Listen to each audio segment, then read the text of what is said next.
How about another Bundy story?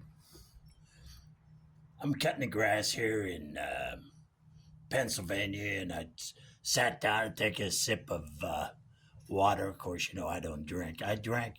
I'm telling you, I did drink. I was raised around that, and it's the funny thing is they write books about children of alcoholics, and it's just the cycle it seems that they get caught up in, and they even though they'd seen the horror of it, the abuse and the nightmarish life that those who were caught up with this alcohol.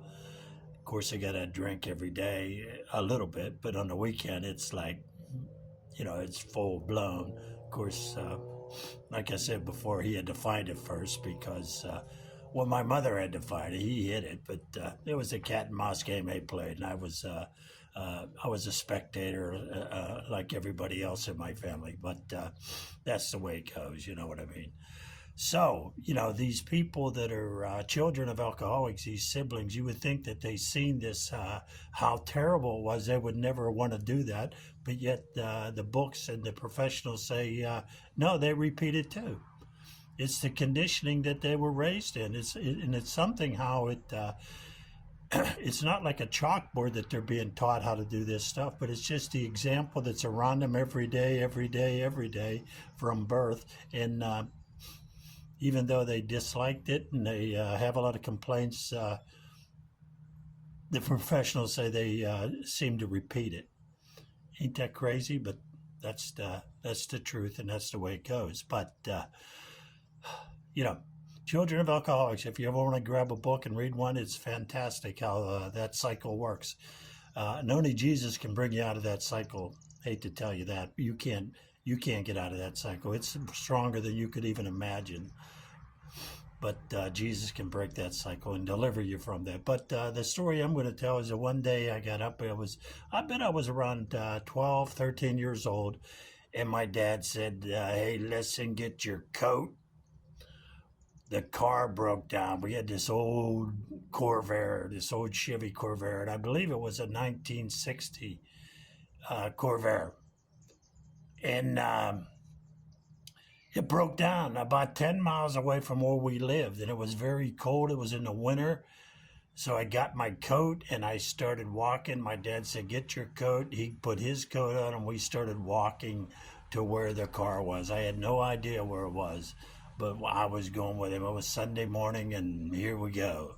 And I could tell he was full-blown in his transformation. He didn't want to go either, but the car had to get fixed, apparently. But he wanted me to come along as a sidekick. So we're walking through this small town called Turtle Creek, and we're walking. He's on one side of the street, and I'm on the other side. We ain't even talking to each other. He's upset or drunk, and I'm like, why am I doing this? Why do I got to do this? But he's my dad. Come on now, let's go. We can start walking. We finally get there, finally underneath this old bridge, there's this old Corvair. I think it was a 1960 Corvair.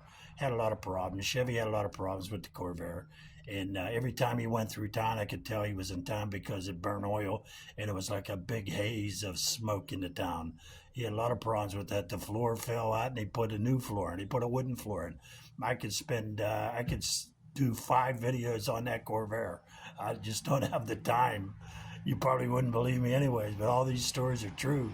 So we finally get there to the Corvair, and he crawls underneath it, and he's laying under there. I'm standing there stomping my feet because it's so cold, and they're starting to get really cold.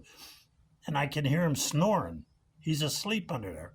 I kicked his foot. I go, and he goes, hey, what's up?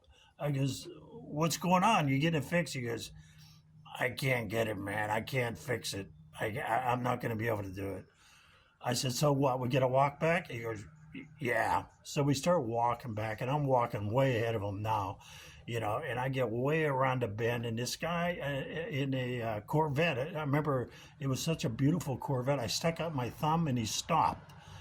And he goes, "Where are you going?" I said, I told him where I was going, Brown Avenue in our small town. He goes, "I'm going right past there. Get in." So I get in. He goes, "That old guy behind you, is he with you?" I said, "No, I don't know him." And he goes, "Oh, okay. I thought he was with you." I said, "No, no, go ahead." And we drove there. And I got out of the car, went into the house. My mother goes, "Where's your dad?" He goes, "He'll be coming."